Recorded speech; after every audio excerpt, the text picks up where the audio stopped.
C'est à boire qu'il nous faut, saison 3, épisode 2.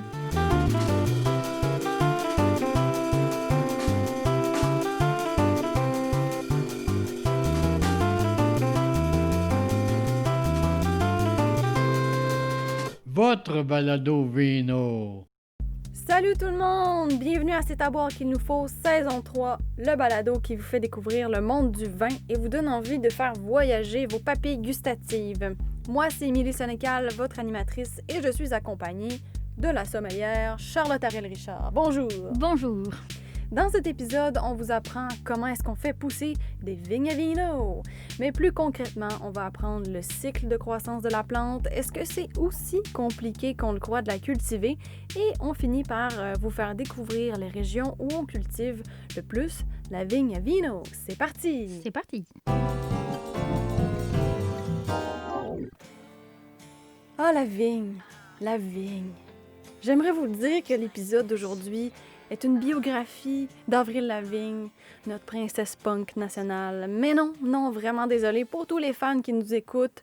La vigne, on parle bien de cette plante tant vénérée depuis des millénaires de son nom latin, Vitis vinifera.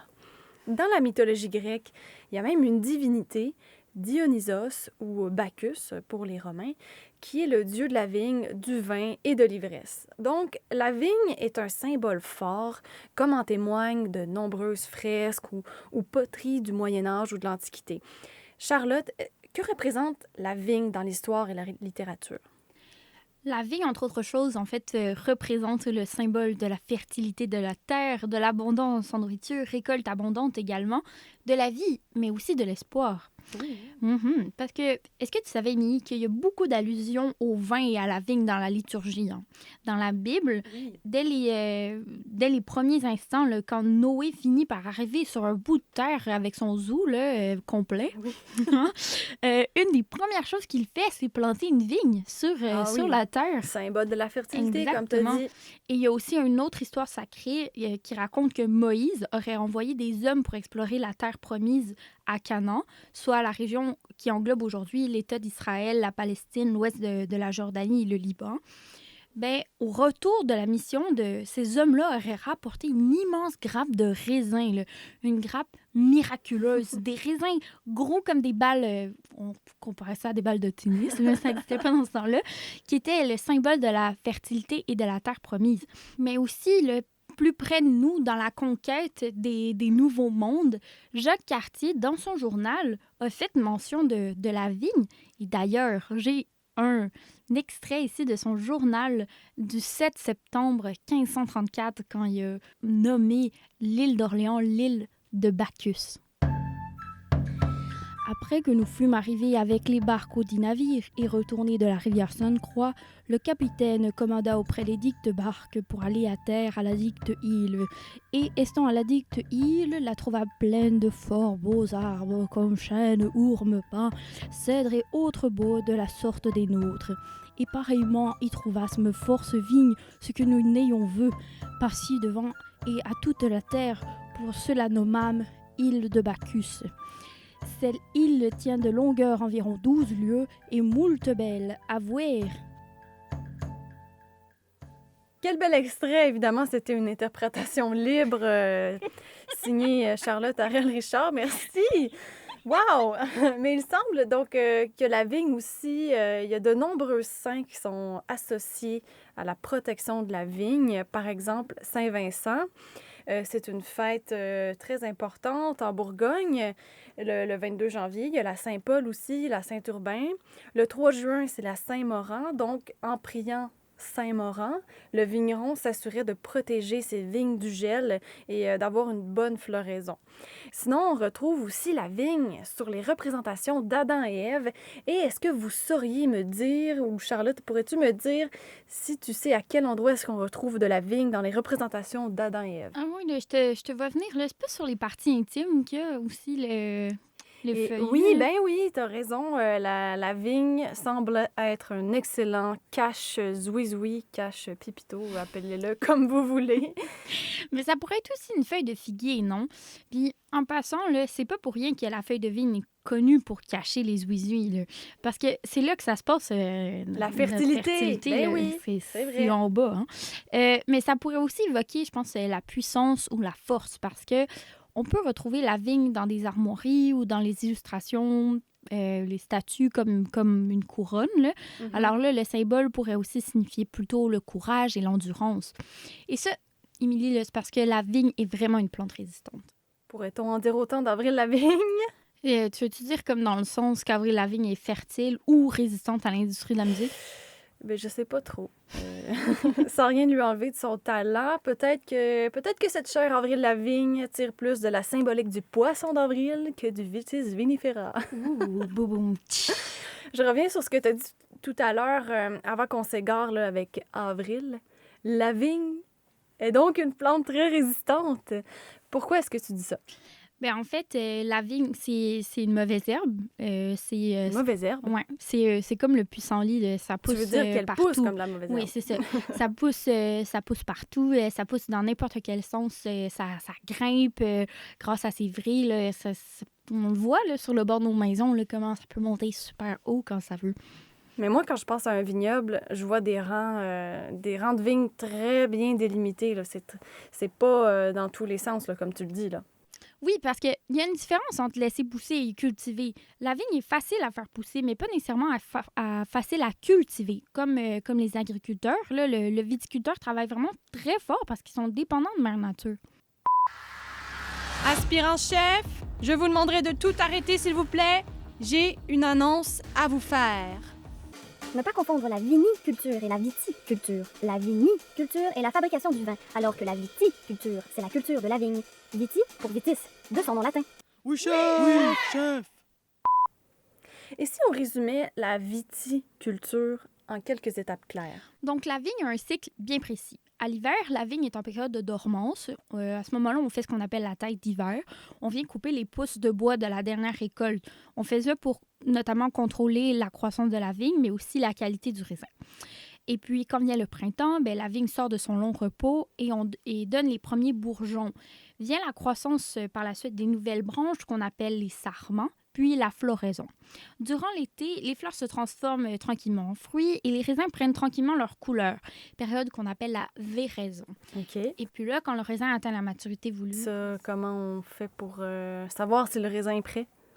En fait, on sait que le raisin est mature quand il atteint sa balance idéale. C'est-à-dire que c'est quand le taux de sucre et l'acidité ont atteint un niveau d'équilibre. Et ça, on le mesure avec un réfractomètre. OK. Donc, le réfractomètre, c'est comme un lecteur de glycémie pour diabétiques, mais pour les raisins. C'est ça. Donc, le raisin arrive à maturité. C'est là qu'arrive la récolte des fruits, les fameuses vendanges. Hein? On a tous un ami avec peut-être des dreads, un poncho péruvien, qui a pris une année sabbatique du cégep pour aller cueillir des raisins. Est-ce que c'était ton cas, toi? Je suis pas allée au cégep, mais je suis allée faire les vendanges en Italie. Expérience extraordinaire. Mais faut pas s'imaginer que les vendanges, c'est un moment facile. C'est très le fun Faut à travailler faire, fort. mais c'est beaucoup de travail. Et, moi, quand j'étais en Italie, il faisait très chaud. Là, on commençait à 6 heures du matin là, pour pas souffrir de la chaleur, puis on arrêtait vers 2 heures de l'après-midi parce que le soleil il était trop intense. Là, il tapait trop. Puis c'était assez drôle, en fait, parce que moi, je parlais pas italien encore à ce moment-là. Puis des fois, j'avais de la misère à comprendre ce que mon chef de camp il me disait. Mais en tout cas, c'était un très, très beau souvenir. Puis ensuite vient la fête des vendanges, là, qui est vraiment... Ah, c'est tellement excitant. Là. On boit le fruit de notre récolte. Là. C'est sûr que c'est le vin de l'année dernière, Ben parce oui, c'est qu'il ça. n'est pas encore fermenté à ce moment-là. Mais... C'est une belle fête. Oui, exactement. Et ça, c'est une grande tradition, j'imagine? Oui, en fait, les fêtes des vendanges, là, c'est issu d'une longue tradition qui relève de coutumes religieuses et profanes. Puis ça se passe quand dans l'année, en général? Donc, les vendanges, on les fait entre fin août et novembre dans notre hémisphère et entre mars et avril dans l'hémisphère sud, dépendamment de l'année, parce que ça dépend de la météo. Donc, on vient calculer, en fait, le degré jour, là, qui est, dans le fond, le total de jours d'ensoleillement qu'on a eu pendant le printemps et l'été. Puis, aussi, c'est quand que la pluie va arriver, parce que si on récolte trop tard puis que la pluie est allée sur les raisins, ça risque de diluer le goût. Et puis, si on les récolte trop tôt, peut-être que la baie de raisin ne sera pas assez gorgée. Puis j'imagine Donc, qu'avec les changements climatiques, ça doit changer la donne aussi pour les vendanges. Comme par exemple, cette année, en 2020, les vendanges en Bourgogne ont battu un record. Là. Ils ont vendangé début août. C'était dans les premières fois qu'on voyait ça. Donc, c'est ça, dépendamment de quand le raisin est prêt, là, on vendange. Donc, le beau temps est surtout important pour la récolte. Là. Si on sait quand la pluie arrive, là, le vigneron est toujours en train de regarder la météo pendant cette période-là là, pour vraiment savoir exactement quel jour on va récolter les raisins. Ouais, météo média, ne doit pas se tromper. Là. Non, c'est ça, mais on regarde peut-être plus des versions officielles d'Environnement Canada, genre de trucs-là, parce que... Puis ici, par exemple, au Québec, il faut faire attention parce qu'il peut y avoir des gelées hâtives, là, donc vraiment... C'est un moment qui est vraiment très, très stressant pour le vigneron. OK. Puis tu parlais de soleil et de pluie. Justement, je me demandais, c'est quoi les besoins d'une vigne? Est-ce qu'elle a besoin de beaucoup de soleil, de beaucoup d'eau? La vigne, c'est sûr qu'elle a besoin de soleil. Pour l'eau, elle n'en a pas besoin de beaucoup. On n'arrose pas une vigne. Elle va vraiment chercher tout ce qu'elle a besoin dans le sol. Comme tu l'as ses dit, nutriments. Ça pousse facilement. Oui, exactement. Puis en fait, plus une vigne est vieille, puis plus elle va aller chercher tout ce qu'elle a besoin profondément dans le sol. Les racines de vigne, c'est immense. Là, ça creuse jusque presque à la roche-mère, là, j'exagère, mais quand même, là, ça va à plusieurs mètres dans le sol, donc c'est assez impressionnant. Puis il y a un concept aussi avec la viticulture qui dit que la vigne, en fait, plus on lui donne d'amour, en fait, moins elle va donner, elle va être trop vigoureuse, puis elle va moins donner d'énergie à ses raisins. Puis nous, quand on cultive la vigne, c'est ça qu'on essaye de faire, en fait, de diriger l'énergie de la vigne vers les raisins. OK. Donc, vous la faites souffrir. Oui, presque. Mais on l'aime, là. On l'aime. Ben, on l'aime, la vigne. Les vignerons l'adorent, là, mais je pense que les vignerons, ils laissent beaucoup la nature s'en occuper. Puis, il y a différents types de sols selon le type de vigne aussi qu'on plante. On va venir planter différents types de cépages sur les sols les plus appropriés pour le dit cépage. Donc, on peut identifier différents types de sols. On parle des fois de sols argilo-calcaires, des sols sablonneux, des sols marneux, des sols chiméridiens. En fait, c'est intéressant d'étudier la vigne parce qu'au final, elle est tellement...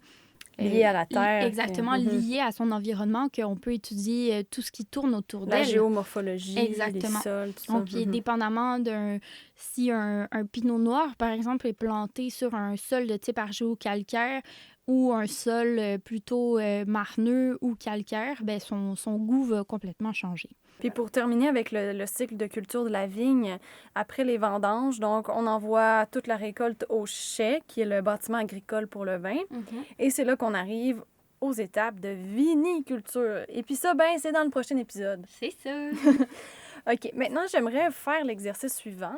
Supposons que je m'achète une terre et un chai dans le sud du Québec parce que j'ai gagné à la loto. Puis là, je voudrais me faire un vignoble.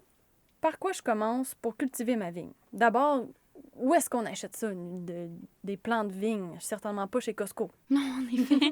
À moins que tu aies envie d'une vigne qui pousse sur le bord de ta maison, là, mais si tu veux vraiment ouvrir ton vignoble, tu peux aller chez quelqu'un comme Alain Brault, qui est propriétaire de A&M Pépiniériste, qui est spécialisé en la matière ici au Québec, qui cultive différents types de clones, mais sinon, tu peux aller à l'Université du Minnesota, qui vont te donner peut-être des boutures, t'en vendre, là, plutôt. Donc, il faut vraiment aller chez quelqu'un qui est spécialisé. Exactement. Puis là, ça prend combien de temps avant de pouvoir faire du vin avec les plants qu'on a achetés? Bien, en fait, ça prend au moins 3 ans avant que la vigne donne des raisins.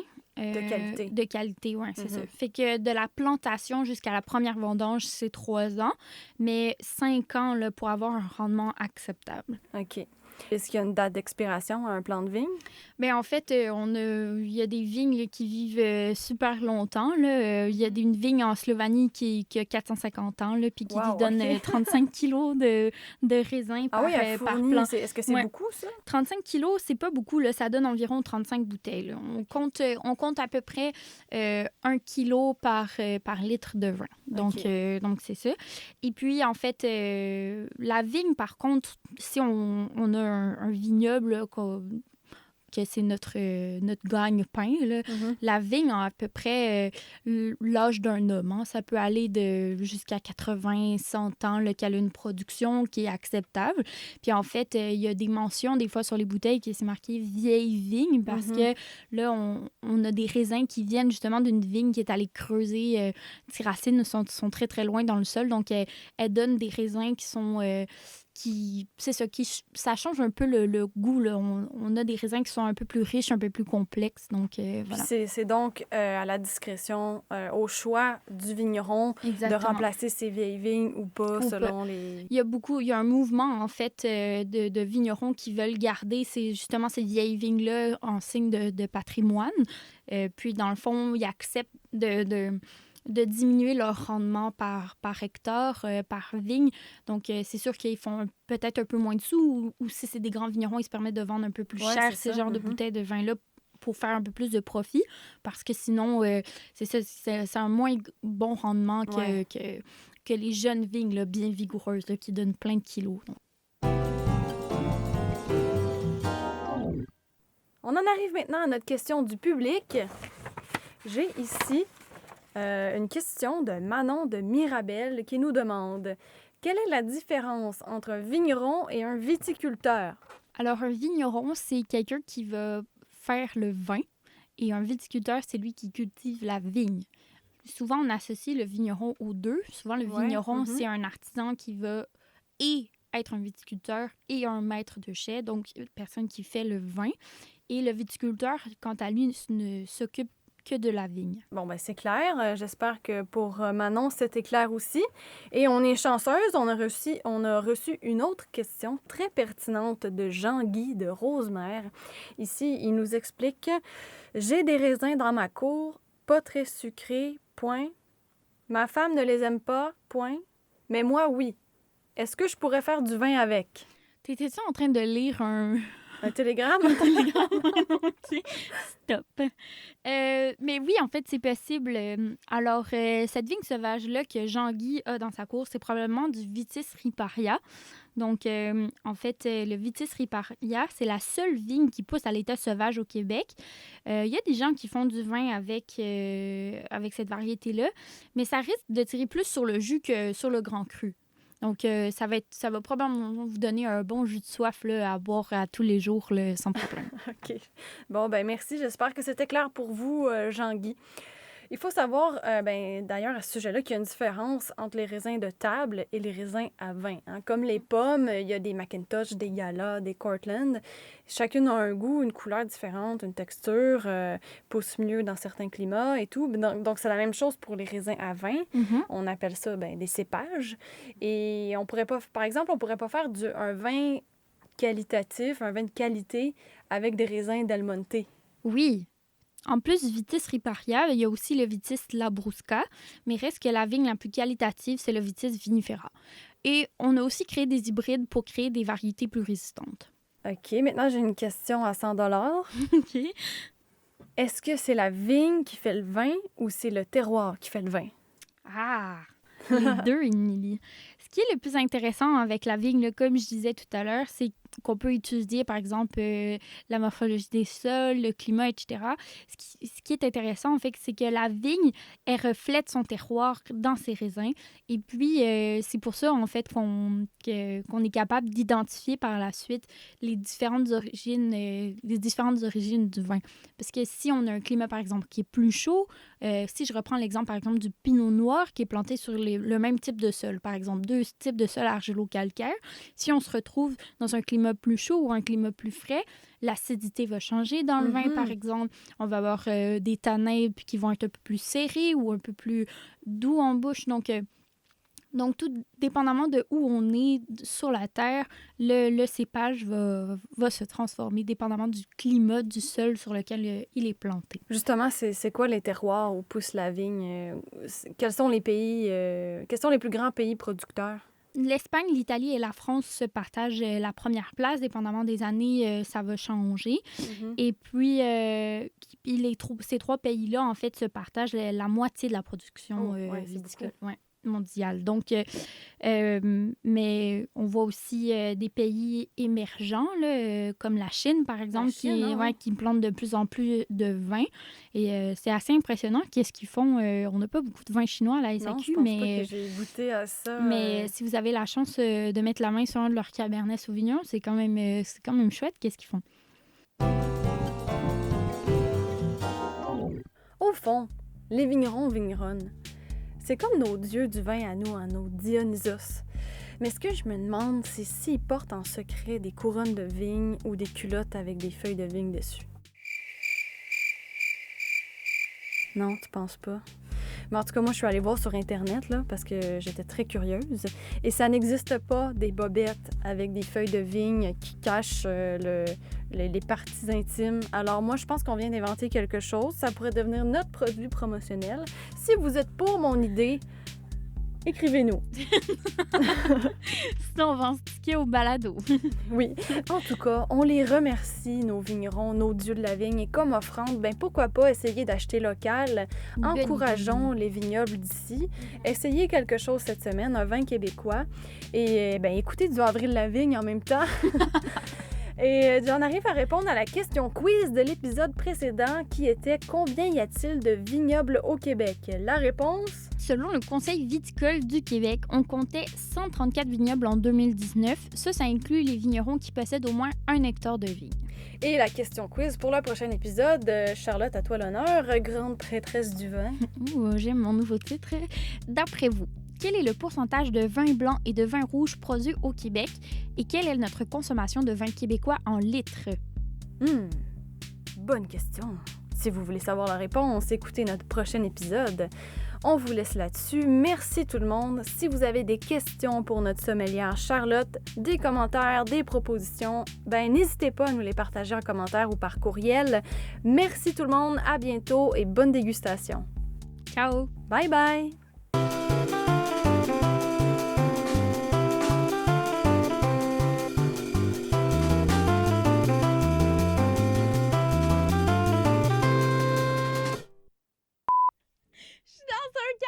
En train de lire le journal de Jacques.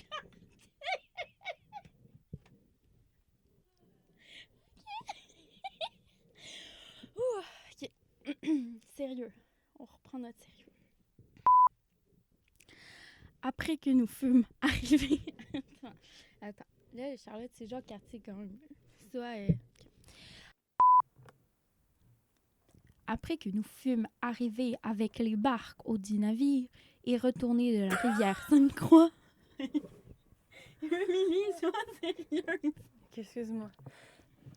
Après que nous fûmes arrivés avec les barques au dit navire et retournés de la rivière Sainte-Croix, le capitaine commanda après les dictes barques pour aller à terre la dicte île, voir les arbres qui semblaient...